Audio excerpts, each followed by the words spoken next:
আমরা পার্সোনাল, আমরা কোথায় কি পড়ে যাবো এটা তো আমাদের চয়েস ভাইয়া। আর এটা কিন্তু তখন এত বেশি ভাইরাল হয়নি যখন থেকে এই লয়ার সামনে এসে বলতেছে মারিয়া মিম এইভাবে বিভিন্ন অঙ্গ দেখাচ্ছে বা এই সেই, তাই এটা তো আমার জন্য মানহানি আমি মনে করি। দেখেন, শুধু যে আমি ভাইরাল হয়েছি তা না, অনেকেই হয়েছে, বাট উকিল নোটিশটা যে দিয়েছে সে কিন্তু এখানে কিন্তু আমার কোনো দোষ নেই, বা আমরা যারা ছিলাম সেখানে কারো দোষ নেই। এখন কিছু মোবাইল সাংবাদিকরা যদি ওখানে যে আমাদের পার্সোনাল ভিডিও করে সেটা তো আর আমাদের কিছু করার নেই। আর এখানে আমি প্র্যাকটিসে কি পড়ে যাব না যাবো এটা তো আমার চয়েস, আমি কি পড়ে যাবো বা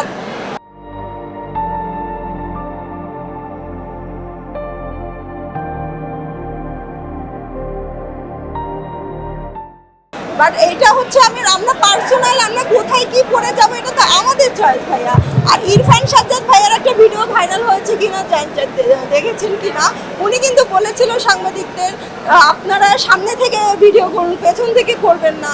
সো এটা আসলে আমাদের কোনো দোষ না। এখন যদি মামলা করতে হয় তাহলে গণমাধ্যমের বিরুদ্ধে করুক, তারপর যারা মোবাইল সাংবাদিক তাদের উপরে করুক, বাট আমাদের কেন? আমরা তো এখানে কিছু করিনি। এখানে তো আমাকে যা কোয়েশ্চেন করা হয়েছে আমি তাই বলেছি, আমি তো বেশি কিছু বলি না আমার যা মনে হচ্ছে। বাট যে লয়ার সে যেটা করেছে এটা আমার মানহানি হয়েছে, আমি মানহানির মামলা দিব তার বিরুদ্ধে। কারণ এটা কিন্তু ওই আরও 2-3 দিন আগে এটা চলে গিয়েছে, ওই টপিক কিন্তু কেউ মনে রাখেনি। বাট তার জন্য, লয়ার জন্য কিন্তু আমার আবার আগের সেই ক্লিপগুলো ভাইরাল হচ্ছে, তাতে করে তো আমার মানহানি হচ্ছে। অবশ্যই আমি মানহানির মামলা করব, কারণ এখন ওখানে আমরা প্র্যাকটিসের আগে ওয়ার্ম আপ করেছি। ওখানে শুধু আমি ছিলাম না, ওখানে আরও আমাদের টিমের যারা ছিল 15-20 জন ছিল, ওখানে আমরা সবাই করেছি। সবারটা না ভিডিও করে শুধু আমারটুকু করে কেটে এগুলো ভাইরাল করা হচ্ছে। আর এটা কিন্তু তখন এত বেশি ভাইরাল হয়নি যখন থেকে এই লয়ার সামনে এসে বলতেছে মারিয়া মিম এইভাবে বিভিন্ন অঙ্গ দেখাচ্ছে বা এই সেই, তাই এটা তো আমার জন্য মানহানি আমি মনে করি।